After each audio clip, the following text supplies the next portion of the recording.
We welcome my friend Imtiaz Muqbil, Executive Director of Travel Impact Newswire, based in Bangkok.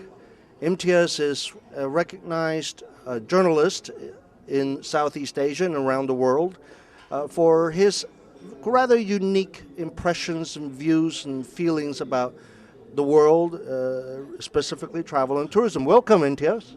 Thank you, Charles. Pleasure to be here. Thank you for having me on your show. A couple of things we've been discussing here I'd like you to expand upon. We've decided we would pick two issues that are not on the agenda here that we should discuss with the attending ministers and so forth. One has to do with water, the water we drink, right? And the other one has to do with war and peace. So I'd like you to first take on the water issue and tell us a bit of what you think we need to be thinking about and talking about. Thank you, Charles. On the issue of water, it is a very intrinsic part of the whole sustainability debate. Water, as we all know, is a source of life. And I think it can be fairly easily proven, if a proper study is done, on how much water is consumed by the individual tourists all around the world. The spas, the bathtubs that we fill up, the swimming pools, all these things consume huge amounts of water. When people go to other places, they have absolutely no qualms about doing things in their hotel rooms, which they would not do in their own homes, which is profligate use of water simply because they have paid for it and continue to use it at rather excess levels. Now, if this industry can calculate how much economic value it can generate in terms of foreign exchange earnings, in terms of jobs, and other statistics that underpin the economic strength of this industry, it needs to perhaps start doing an equivalent study on the environmental impact of each tourist around the world. We now have figures, well, I won't say figures, but we do have appeals now for people to, for example, reuse their towels because it saves on detergent.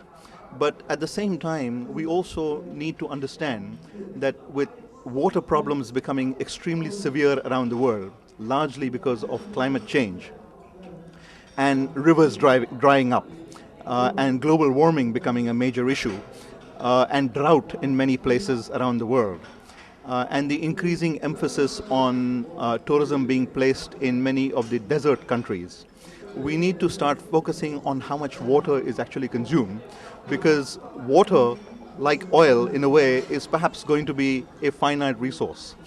Imtiaz, give us a couple of examples of the impact of excessive use of water and/or the lack of water on tourism or tourism destinations. Well, we do have, for example, many parts of the world that are now undergoing severe drought. I don't want to take any names, but I think those countries that are experiencing a drought know that. There are places, like I mentioned, desert countries, where there are large cities and hotel complexes and others that are being built, which are going to be facing severe water shortages in the future. There is a World Bank study that has actually pointed this out. Now, every extra liter of water that is consumed by a tourist means that much less water for local people. Sooner or later, that is going to become an issue. We need to start looking a little bit more in detail as to how much profligacy we can afford in this industry going forward. Well, let me bring up two examples that I'm personally familiar with. One is in Cambodia, Angkor Wat, the famous Angkor Wat temples. In 1992, it was selected as a World Heritage Site. At that time, it had 75,000 a year tourists. Last year, 2006, it had 1.5 million visitors, average each one visiting it 3.3 half days. And this first quarter of this year, we just recently read, it increased 30%. What does it all translate to? Well, I understand that these temples, because of so much water that they're having to pump out from the wells, And that National Geographic's Traveler magazine, last November's issue, was saying one of the dangers of Angkor Wat is that actually the water table, it's been sucking out so much water and sand that the temple is endangered of collapsing. You see, the whole issue is becoming tied in with the sustainability debate for the simple reason that just simply going on the economic strength of the industry will sooner or later run out of steam. It's like having a large buffet table where you can eat as much as you want and you see all this wonderful food that is there. But at the end of the day, if you eat the wrong kinds of food, invariably you're going to end up getting sick. And the formula that will have to be adopted for this industry as a whole going forward is to address it with the same kind of philosophy that is now being used by the practitioners of medical tourism, which is looking at things from a holistic point of view. You can't just simply continue to be treated by the old ways, because people are now saying, well, some of the old ways don't work anymore.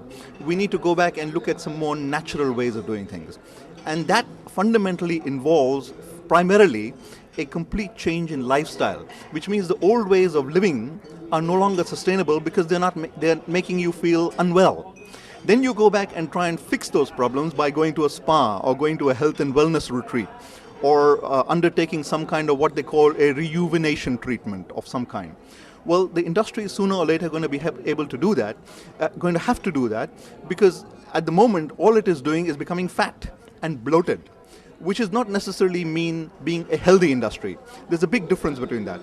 The other analogy that I would like to draw is when you have a wonderful new highway that goes into a new place, and of course highways are extremely important for economic development, and you have a nice Ferrari, that doesn't necessarily always give you the right to go extremely fast, because there are certain speed limits that need to be placed.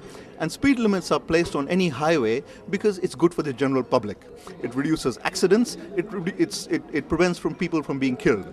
So just because you have a fancy highway doesn't necessarily mean that you can, and a good Ferrari, doesn't necessarily mean that you can drive along at any speed that you want. That's the whole reason for a speed limit. So either way, some kind of fundamental rethinking of the way the industry does business is going to have to be addressed. And water is very fundamental to that, because although we may be able to consume, we can technically consume as much as we want, but is that necessarily good from a local standpoint? What is the impact on the local communities, the people who are supplying that water, and what happens to their other lifestyles, which is agriculture? Agriculture has always been the lifeblood of societies in Asia, in Africa, in Latin America, in many parts of the world. Agriculture depends on water. If the tourists are sucking up all that water, that means that much less fresh water being used for agriculture. And not everybody can land up in working in the tourism industry, because somebody has to grow the food that the world eats. So somewhere along the way, that issue of how much water is being consumed by the tourists and how much of it is being taken away from local communities is going to have to be addressed. It has to be addressed. There's a balance, obviously. It needs to be addressed, debated, and so forth. Next item is, as I called it, war and peace. And what is that area that we should be discussing here in the coming days? Well, one of the figures that was very interestingly showed up by the Secretary General of the Ministry of Tourism in Malaysia this morning was about the impact of the economic crisis. If one analyzes the developments that have affected the industry over the last decade or so, one will find things like economic crisis certainly being one, and this is the 10th year since the anniversary of the 97 crisis. We have had health crises like SARS and bird flu.